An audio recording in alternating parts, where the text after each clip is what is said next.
नमस्कार दोस्तों, पैसे की पाठशाला में आप लोगों का बहुत स्वागत है। देखिए, आज मैं आपको बताना चाहूँगा कि हर आदमी आज बहुत परेशान है क्योंकि उनके पास उनकी सैलरी आती है और कुछ देर में वो सैलरी कुछ दिनों में वो पूरी ख़त्म हो जाती है।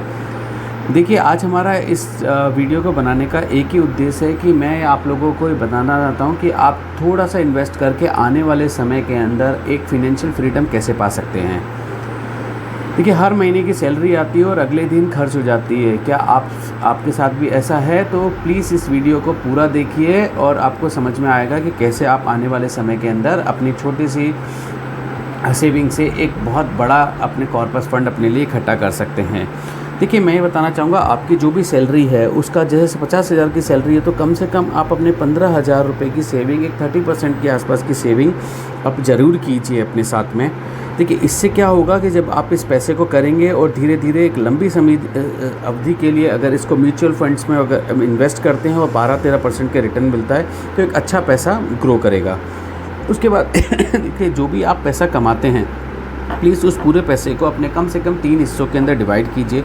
सबसे पहले मैं आपको बताना चाहूँगा कि आपके पास एक इमरजेंसी फ़ंड होना चाहिए और आपके पास आपकी गाड़ी, कार वगैरह अगर आप ख़रीदते हैं तो उनकी रिपेयरिंग की होती है। अगर आप किसी रीज़न से जॉबलेस हो जाते हैं तो उसके लिए भी आपके पास पूरा पर्याप्त साधन होना चाहिए।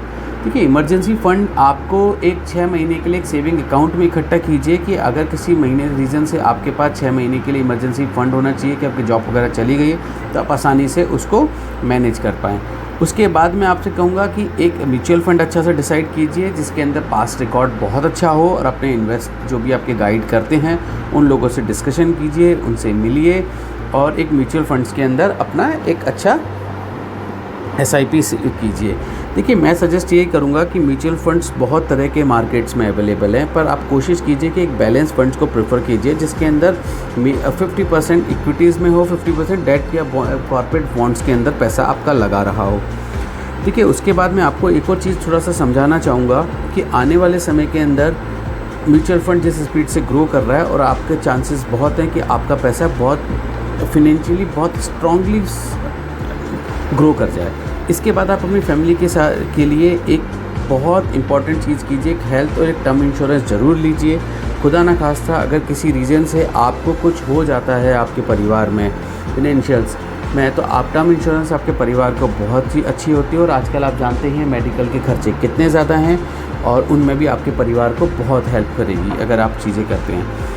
देखिए, मैं आपको एक छोटी सी कैलकुलेशन बताना चाहूँगा दोस्तों कि अगर आप आने वाले समय के अंदर एक 15,000 रुपये की एसआईपी आप करते हैं और उसको 12% का रिटर्न मिलता है, 10 साल में आपका फ़ंड करीब 34 लाख से ज़्यादा हो सकता है।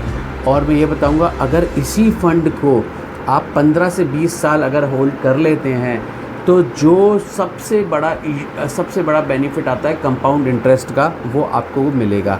देखिए दोस्तों, क्या होता है कि मैं छोटे से माध्यम से आपको समझाना चाहूँगा। अगर आप 40 लाख रुपए का एक इन्वेस्टमेंट और एक कॉर्पस फंड कर लेते हैं, उसके ऊपर अगर आपके पास कंपाउंड इंटरेस्ट अगर साल का मिलता है तो सोचिए, मैं अगर 10% के हिसाब से या 12% के हिसाब से चलता हूँ तो कम से कम हो गए आपके 50,000 रुपये के आसपास का इलाका, करीब आपके हो गए 5 लाख के आसपास का अमाउंट आ जाता है आप लोगों के पास में। And that's a very decent amount जिसको आप आने वाले समय के अंदर अपनी चीज़ों के अंदर यूज़ कर सकते हैं। देखिए, इसके बाद मैं आपको बताना चाहूँगा, इसके अंदर एक और बहुत छोटी सी कैलकुलेशन आपको बताऊँगा कि देखिए, अमीर लोग हमेशा क्या करते हैं कि वो पहले सेविंग करते हैं उसके बाद खर्च करते हैं, और गरीब लोग क्या करते हैं, पहले बेसिकली खर्च करते हैं फिर सेविंग के बारे में सोचते हैं। मैं आज कल का एक वाक़या आप लोगों के साथ शेयर करना चाहूँगा। कल मैं एक मॉल में गया था, उस मॉल में मैंने देखा कि एक सिक्योरिटी गार्ड था, जिस सिक्योरिटी गार्ड ने वहाँ पर एक आईफोन प्रो ले रखा था। मेरी बड़ी जिज्ञासा हुई, बड़ी इंटरेस्ट हुआ मेरे को उस आदमी के पास जाने के लिए, और मैंने उससे पूछा कि आपकी क्या सैलरी है। तो उस इंसान ने मुझे बताया कि मेरी जो सैलरी है वो आज के समय पे 12,000 रुपये है। तो मैंने कहा, आप आईफोन यूज़ कर रहे हैं जिसमें, तो उसने कहा हाँ मैं आईफोन कर रहा हूँ। बड़ी स्माइल देते हुए उसने मेरे को बताया, बट इसके पीछे का जो बेसिकली उसको पता नहीं था, इसके पीछे का जो बेसिकली उसने गलत डिसीजन लिया है उसको कितना पेनफुल होगा। देखिए, उसने बताया कि मैं 5,000 रुपए की इसमें मंथली ईएमआई दे रहा हूँ। ये सुनने के बाद तो मेरा दिल ही बैठ गया था। दोस्तों, आप क्या समझते हैं कि क्या उस गार्ड का ये डिसीज़न बहुत अच्छा था? अगर आप लोगों को लगता है हाँ, डिसीज़न अच्छा था या नहीं था, प्लीज़ मुझे कमेंट्स में भेजिए। और अगर किसी को किसी तरह की इन्वेस्टमेंट रिलेटेड कोई इन्फॉर्मेशन